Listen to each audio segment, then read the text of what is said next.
নলি আমার খুব পছন্দ। বিয়া বাড়িতে গেছি, একটা নলি আমার সামনে রাখছে। এখন আমি কি করব বুঝতাছি না। সামনে দিয়ে নাড়াচাড়া করতেছি, আবার কায় ধরে দেখতাছি ভিতরে মগজ আছে নাকি। না না, মগজ নাই।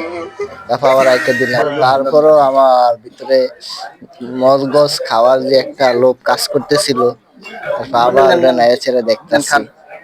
আর গরুর গোশতটা আসলে এত মজা হয়েছে, খুব ভালো লাগতেছিল খাইতে।